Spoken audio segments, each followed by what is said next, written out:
اعوذ باللہ من الشیطان الرجیم بسم اللہ الرحمن الرحیم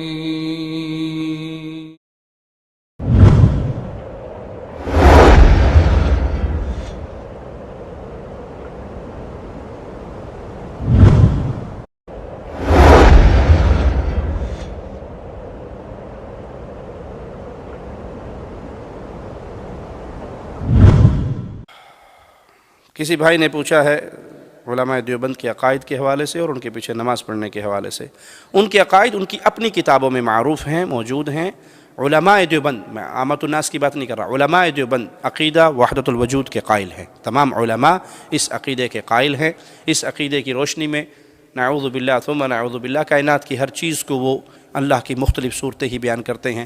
تمام بد عقیدہ صوفیاء کا یہی عقیدہ ہے۔ ڈاکٹر اسرار اپنی ایک تقریر میں کہتے ہیں کہ آپ ایک لکڑی پکڑ لیں، اس کے کارنر پہ ایک کپڑا باندھیں، اس پہ پیٹرول لگائیں، آگ جلا لیں، وہ لائٹ ہو جائے گی، اس کو سپیڈ سے دائرے میں گھمائیں، دیکھنے والے کو دائرہ نظر آئے گا، حقیقت میں وہ دائرہ نہیں ہوگا۔ اسی طرح ہمیں بظاہر یہ کائنات نظر آ رہی ہے، حقیقت میں یہ کائنات نہیں ہے، بلکہ نعوذ باللہ یہ اللہ کی عین ہے، اللہ کی غیر نہیں ہے۔ یہ عقیدہ وحدت الوجود ہے، جس کے کفر ہونے میں امت کے سلف کا اتفاق ہے کہ اس میں کوئی شک نہیں۔ اور یہ نہیں ہے کہ علماء دیوبند کے یہ پرانے عقائد ہیں، ان کی بکس میں کتابوں میں لکھے، مر گئے، دفن ہو گئے، ختم ہو گئے۔ یہ زندہ عقائد ہیں جو آج تک ان کی زبانوں پر رائج ہیں۔ نہیں یقین تو فضائل صدقات اکثر بھائیوں کے گھر میں آپ کو مل جائے گی، اس کو اٹھائیے۔ اگر وہ کتب خانہ فیضی لاہور کی چھپی ہوئی ہے تو اس کا پیج 558 اس کو پڑھیے۔ اس میں وہ لکھتے ہیں، اے اللہ معاف فرمانا، جھوٹا ہوں، کچھ نہیں ہوں، تیرا ہی ذل ہے، تیرا ہی وجود ہے، میں کیا ہوں، کچھ نہیں ہوں، جو تو ہے وہ میں ہوں۔ تعالی اللہ عما یقول، جو تو ہے وہ میں ہوں۔ میں اور تو خود شرک در شرک ہیں۔ یہ کاغذ اس کاغذ کا شریک ہے، پارٹنر ہے، یہ بھی کاغذ ہے اور یہ بھی کاغذ ہے۔ وہ کہتے ہیں اللہ میں اور تو خود شرک در شرک ہے۔ ہم ہاتھ باندھ کے اپیل کرتے ہیں علماء دیوبند سے، محبت کے ساتھ سوال کرتے ہیں۔ کسی کو چھیڑنا، طنز کرنا، ٹیز کرنا، گالی دینا، برا کہنا ہمیں محمد کریم نے سکھایا ہی نہیں ہے صلی اللہ علیہ وسلم۔ ہم تو ادب سے، محبت سے، پیار سے، دلوں کو قریب کرتے ہوئے سوال کرتے ہیں، بندہ اللہ کیسے بن گیا؟ بندوں کے سردار ہیں محمد عربی صلی اللہ علیہ وسلم۔ نماز پڑھ پڑھ کے قدم مبارک سوج گئے ہیں۔ سیدہ کائنات سوال کرتی ہے، اللہ کے نبی اتنی محنت کر رہے ہو، اللہ نے تو آپ کے اگلے پچھلے سب معاف کیے ہیں، معصوم عن الخطا ہیں، کوئی آپ کے کھاتے میں گناہ نہیں ہے، پھر بھی اتنی لمبی عبادتیں پڑھ کرتے ہو؟ کہا عائشہ جس اللہ نے اتنا رحم کیا، کیا میں اس کا شکر گزار بندہ نہ بنوں؟ کیا نہ بنوں؟ بندہ نہ بنوں۔ نبی اپنے آپ کو کیا کہہ کر کے، انا عبدہ ورسولہ، میں اس کا بندہ ہوں۔ جب امام کائنات اتنی عبادتوں کے باوجود بندے رہے تو آج کا کوئی صوفی فنا فی اللہ ہو کر اللہ کیسے بن گیا؟ اس کا جواب کائنات تک آپ کو نہیں ملے گا۔ یہ ان کے بنیادی عقیدے میں وحدت الوجود کا عقیدہ ہے۔ یہاں پر ایک شبہ پیش کرتے ہیں جس کا جواب دینا میں ضروری سمجھتا ہوں کہ جی آپ نہیں سمجھتے، آپ کے کچھ بزرگوں کی کتابوں کے اندر بھی وحدت الوجود کے حوالے سے کچھ تحریریں موجود ہیں، فلاں نے یہ لکھا اور فلاں نے یہ لکھا اور فلاں نے یہ لکھا۔ ہم کہتے ہیں بھائی جیسے تمہارے مولویوں کی کتابوں کو اپنی جوتی کی نوک پہ رکھ کے ٹھوکر مارتا ہوں، ایسے اپنی مولوی کی کتابوں کو بھی جوتی کی نوک پہ رکھ کے ٹھوکر مارتا ہوں۔ مجھے میرے رب نے دیا ہے یہ کلام الہی، ہمارا کرے تب غلط، تمہارا کرے تب غلط۔ دنیا بھر کے مولویوں کی کتابوں کو لاؤ، چوراہے میں رکھ کے آگ لگا دو، اس میں مولوی ذکریہ کی کتابیں بھی لے آؤ، نذیر احمد دہلوی کی کتابیں بھی لے آؤ، شاہ اسماعیل کی کتابیں بھی لے آؤ، شاہ ولی اللہ کی کتابیں بھی لے آؤ، پیچھے بچے گا قرآن اور حدیث، اس کو تھام لو، سوائے اہل حدیث کے اور کوئی نہیں رہیں گے۔ یہ نہیں ہے کہ ہم اپنی بات کا دفاع کریں، نہیں جی وہ چونکے چیکے چنانچہ چونکے وہ ساڑھے مولوی نے کیا تو یہ مطلب ہے کوئی نہ کوئی رات ہے۔ نہیں، جو غلط ہے وہ غلط، میرا کرے تب بھی، آپ کا کرے تب بھی۔ آج کچھ مولوی اٹھ کر دفاع کرتے ہیں اپنے عقیدہ وحدت الوجود کا، قرآن کے ذریعے نہیں، احادیث رسول کے ذریعے نہیں جی یہی بات تو آپ کے مولوی صوفی عبداللہ نے لکھی، مثال کے طور پہ انہوں نے لکھی نہیں لکھی، میں مثال دے رہا ہوں۔ یہی بات شاہ اسماعیل نے صراط مستقیم میں لکھی، یہی بات شاہ ولی اللہ نے انفاس العارفین میں لکھی، یہی بات فلاں نے لکھی۔ بھائی میں نے کہا بھاڑ میں گئے، کبھی آپ نے ہماری زبان سے سنا کہ آپ اپنے رشید احمد گنگوہی کو چھوڑ کر شاہ اسماعیل کو پکڑ لو؟ امداد اللہ مہاجر مکی کو چھوڑ کر آپ ہمارے کسی اور بزرگ کو پکڑ لو. ہم کہتے ہیں سب کو چھوڑ کر محمد کو پکڑ لو, کوئی لڑائی رہ گئی صلی اللہ علیہ وسلم. سب سے غلطی ہو سکتی ہے.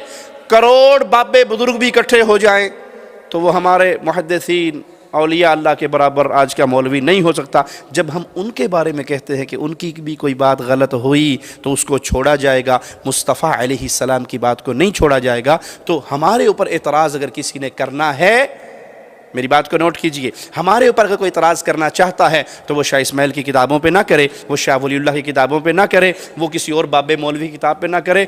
جب کتاب اعتراض ہو قرآن پر اور حدیث مصطفیٰ پر تو اہل الحدیث سمجھیں گے کہ ہمارے مذہب پر اعتراض ہوا ہے. ہم سب کتابوں سے بری ہیں, تمہاری بھی اور اپنی بھی. ہم نے اگر حق جانا ہے, جو عرش والے نے اپنا کلام نازل کیا اور جو مدینے والے کی زبان پہ اس کی پیاری تفسیر نازل کی.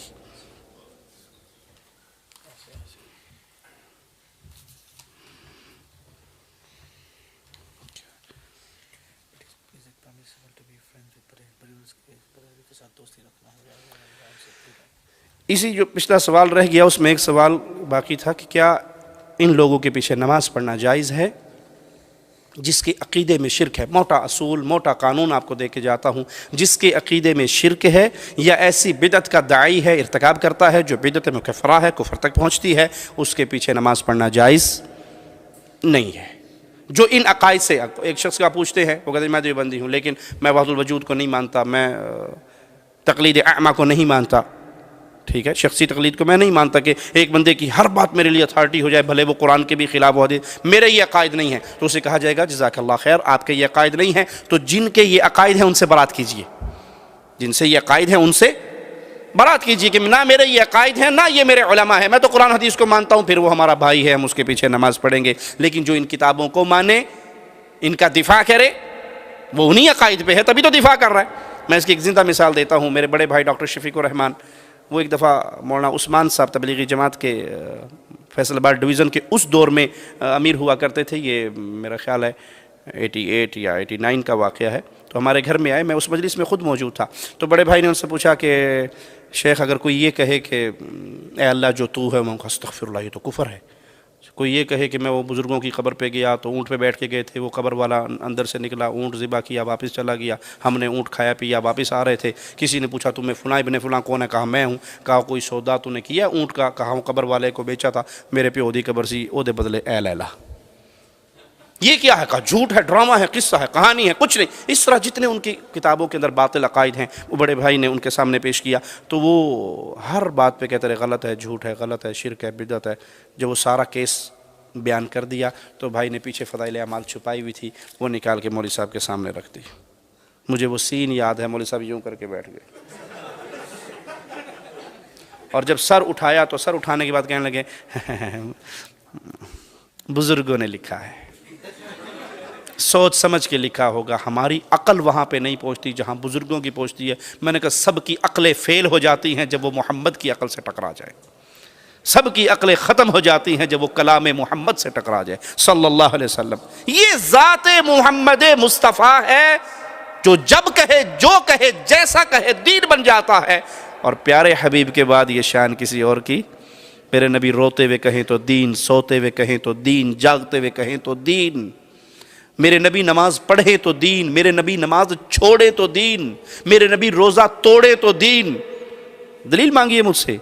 پیارے نبی صلی اللہ علیہ وسلم حاجیوں کو تعلیمات کیا دیا آپ نے. عرفہ کے دن جب سورج غروب ہوتا ہے, مغرب کی نماز پڑھی جاتی ہے عرفہ میں, جی بھاگتے ہیں نا مزدلفہ کو. اور نبی صلی اللہ علیہ وسلم کی حدیث کیا ہے, آپ سے پوچھا کہ افضل ترین عمل الصلاۃ علی وقتها, وقت پہ نماز افضل ترین عمل ہے. آج عرفہ میں پڑھو نا مغرب کی نماز کو. نہیں, آج محمد نے نماز چھوڑی تھی یہاں پہ صلی اللہ علیہ وسلم. میرے رسول نماز چھوڑ دے تو چھوڑنا دین بن جاتا ہے. مزدلفہ پہنچے, مغرب عشاء اکٹھی کی. اب کوئی مولوی سے کہ میں تو ساری رات تہجد پڑھا گا, میں نہیں سونا, تو اسے کیا کہا جائے گا, آج سونا دین ہے, آج سونے میں ثواب ہے. کیوں؟ مصطفیٰ سو گئے تھے. میرے نبی جہاد کے لیے جا رہے ہیں, عصر کا وقت ہو چکا ہے, عصر کا وقت گزر چکا ہے, اور آپ پیالہ دودھ کا لے کے اونٹنی پہ سواری کرتے ہوئے اسے پی لیتے ہیں. صحابہ میں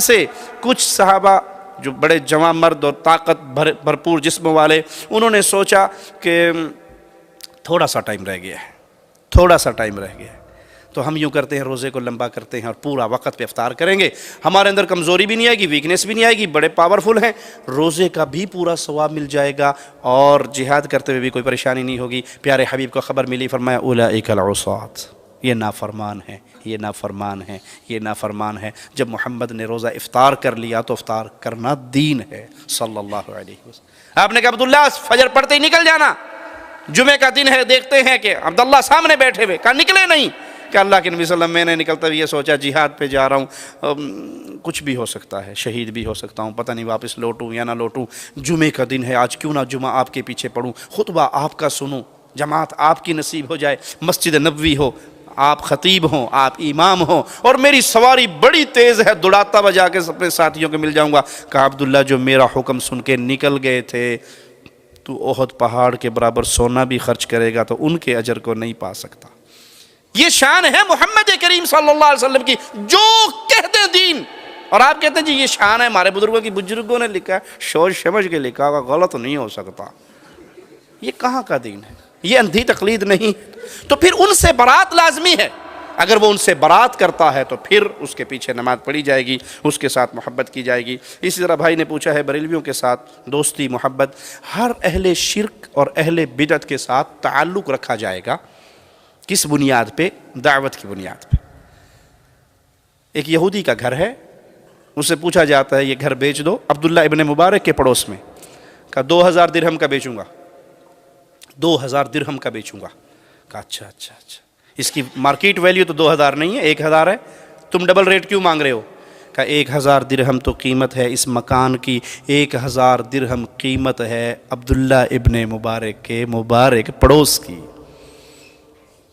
اس کے گھر میں جو پکتا ہے میرے گھر میں بھی آتا ہے، اس کے بچے جو پہنتے ہیں میرے گھر میں بھی پہنچتا ہے۔ تو ہمیں ضرورت ہے اہل بدعت اہل شرک کو قریب کرنے کی، دور کرنے کی نہیں، دھکا مارنے کی نہیں۔ دور کرنا بڑا آسان ہے، کافر کافر شیعہ کافر، جو نہ مانے وہ بھی کافر، جو نہ بولے وہ بھی کافر، آسان کام ہے، لیکن اس کو قریب کر کے محبت سے دعوت دے کے مسلمان کرنا مشکل ہے۔ وہ کہتے ہیں پنجاب میں 2 آدمی بس میں جا رہے، ایک سنی تھا ایک شیعہ تھا، تو سنی نے کو نہیں پتا یہ شیعہ ہے، شیعہ نے پہچان لیا کہ یہ سنی ہے، انہوں نے کہا جی تساں کون ہو جی؟ انہوں نے کہا جی کافر ہونے ہیں جی۔ انہوں نے کہا جی کیوں مذاق پہ کر دے ہو جی، گرائیوں ایویں نہ کرو، تک کو دسو نا تساں کون ہو؟ کہا جی دسیا نا جی ایسا کافر ہونے ہیں جی۔ انہوں نے کہا جی یہ پاکستان ہے، کتوں کافر آ گئے نا جی، سارے مسلمان پھر آئے تھے رہنے نا جی، دسو نا تساں کون ہو؟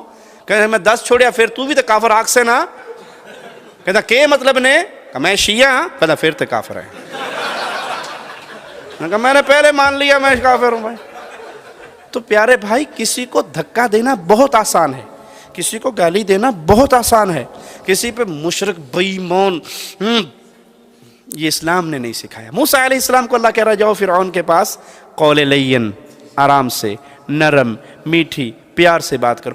آپ کسی کو دھکا دے کے مشرک کا ٹھپا مار کے بھگا دیں، آسان سا کام، مشکل کام نہیں۔ پیارے نبی صلی اللہ علیہ وسلم نے مکے کی پہاڑی پہ چڑھ کے کہا تھا کافر کافر ابو جہل کافر، جو نہ مانے وہ بھی کافر، کافر کافر ابو لہب کافر، کہا تھا، دودھ پلایا، گوشت کھلایا، گھر بلایا، منتیں کی، پیار سے، محبت سے۔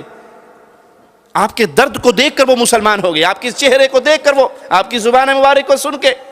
تو ان کو قریب کرنا ضروری ہے، ان کو دعوت دینا ضروری ہے، ان تک پیغام پہنچانا۔ میرا جملہ یاد رکھیے گا، اگر کسی بھائی کا عزیز، رشتہ دار، پڑوسی، رومیٹ شرک کی حالت پہ مر گیا اور اس نے زندگی بھر اس کو ایمان، عقیدے، توحید کی دعوت نہیں دی، یہ مشرک مرا ہے، قیامت کے دن اس کا ہاتھ آپ کے گریبان میں ہوگا۔ یہ سوال کر سکے گا اللہ، رات کو 12 بجے بیگم بیمار ہوئی تھی تو میں نے اس سیلفی کی بیل بجائی تھی تو یہ گاڑی لے کے آ گیا تھا اور میری بیگم کو ہاسپٹل لے گیا تھا، لیکن میرے گلے کے اندر بڑا سارا تعویذ لٹکا ہوا تھا، میرے یہاں یا علی مدد کا بیج تھا، میرے ہاتھ میں امام ضامن بندھا ہوا تھا، اس نے مجھے زندگی بھر، انہوں نہیں کہنا، انہوں پتہ لگ جائے گا میں وابی ہوں۔ یہی کرتے ہیں نا، پڑوس سے محرم کا حلوہ آتا ہے، پڑوسیوں کے گھر سے محرم کا حلوہ آتا ہے تو کیا کہتے ہو؟ او پتر کہنا کوٹھے تے چھوڑ دے سا، خاصا کوٹھے تے چھوڑ سا۔ آپ نے لے کے کوٹھے پہ پھینک دیا، آنے والی نسلیں کہیں گی ابو لے لیتے تھے، لینے میں حرج کوئی نہیں ہے۔ یہ باطل عقیدے ہیں میرے بھائی، آپ ذمہ دار ہیں، آپ مسئول ہیں قیامت کے دن اپنے عزیزوں کے، اپنے رشتہ داروں کے. آپ کے ذمے ہدایت دینا تو نہیں ہے، ہدایت دینا تو اللہ کے ہاتھ میں ہے، ہدایت کا پیغام دینا تو آپ کے ذمے ہے، اچھے انداز سے، پیار کے انداز سے، محبت کے انداز سے. ہاں ایک فرق رہے گا، محبت اور چیز ہے، تعلق اور چیز ہے. دوستی رکھی جائے ان کو قریب کرنے کے لیے، ان تک پیغام پہنچانے کے لیے، لیکن ان سے محبت نہیں ہوگی. محبت کا کیا معنی ہے؟ وہ دل کا ایک رشتہ ہے. اگر وہ میری بیٹی کا رشتہ مانگے گا تو زندگی بھر نہیں دوں گا. موحد کی بیٹی بوڑھی ہو کے گھر میں مر جائے، مشرک کے نکاح میں نہیں دے سکتا. کیوں؟ کڑوا جملہ ہے، لیکن شوگر کے مریض کو چینی کھلاؤ گے تو جلدی مرے گا. نیم کی گولی اس کے لیے شفا کا سبب بنے گی. کیوں؟ اگر آپ نے موحدہ بیٹی کا ہاتھ کسی مشرک کے ہاتھ میں دے دیا اور وہ اس کی مشرک اولاد کو پال پوس کے اس کے مذہب پہ چلتے ہوئے مر گئی، آپ کی بربادی کے لیے یہی ایک گناہ کافی ہے، مزید گناہوں کی لسٹ نہیں چاہیے. وہ موحدہ آپ کو پکڑے گی قیامت کے دن.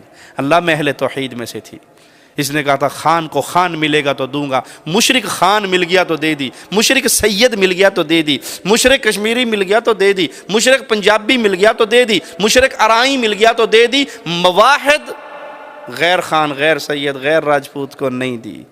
آپ کے لیے جہنم میں جانے کے لیے بس یہ ایک گناہ کافی ہے. مشرک کو کبھی اپنی بیٹی کا نکاح نہیں دے سکتے، کبھی اپنے لڑکے کا، مواحد لڑکے کا مشرکہ لڑکی سے نکاح نہیں کر سکتے. ہم کہتے ہیں جو کوئی نہیں، لڑکی دے نہیں سکتے، لے سکتے ہیں. کیوں؟ وہ ہولے ہولے ٹھیک ہو جائے گی، اور وہ ہولے ہولے ٹھیک نہ ہوئی تو گئی آپ کی نسل. باپ نے تو رہنا ہے ڈیوٹی پہ، گود تو ماں کی ہے، وہ اسے یا علی مدد سکھائے، وہ اسے جو مرضی یاد کرائے. نہ مشرکہ سے نکاح ہو سکتا ہے، نہ مشرکہ لڑکی لی جا سکتی ہے، نہ دی جا سکتی ہے. مشرک سے محبت نہیں ہوگی. کیا معنی؟ اگر وہ امام ہے اور مجھے پتا ہے یہ غریب نواز کا بندہ ہے، رب کا بندہ غریب نواز کے بندے کے پیچھے نماز نہیں پڑھ سکتا، مشرک میرا امام نہیں بنے گا. مشرک سے دل کا تعلق نہیں ہوگا، مشرک میری جماعت کا صدر نہیں بنے گا، مشرک کے شرکیہ معاملات میں اس کا سپورٹر نہیں ہوں گا. یہ نہیں میرا پریس لگا ہوا ہے اور عرس کا اشتہار آ جائے تو میں اس کو چھاپ دوں. نہیں، مشرک کے کسی شرکیہ عمل میں میں پارٹیسپیٹ نہیں کر سکتا. اس سے دوستی، اس کو ہدیے دینا، اس کو تحفے دینا، اس کو کھانا کھلانا، اس کے ساتھ اچھا سلوک کرنا، وہ ہندو ہو، عیسائی ہو، سکھ ہو، یہودی ہو، نان مسلم ہو، مسلم ہو، میرے اوپر لازم ہے کہ میں ہر کسی کے ساتھ اچھا سلوک کروں تاکہ میں اسلام کا پیغام اس تک پہنچا سکوں.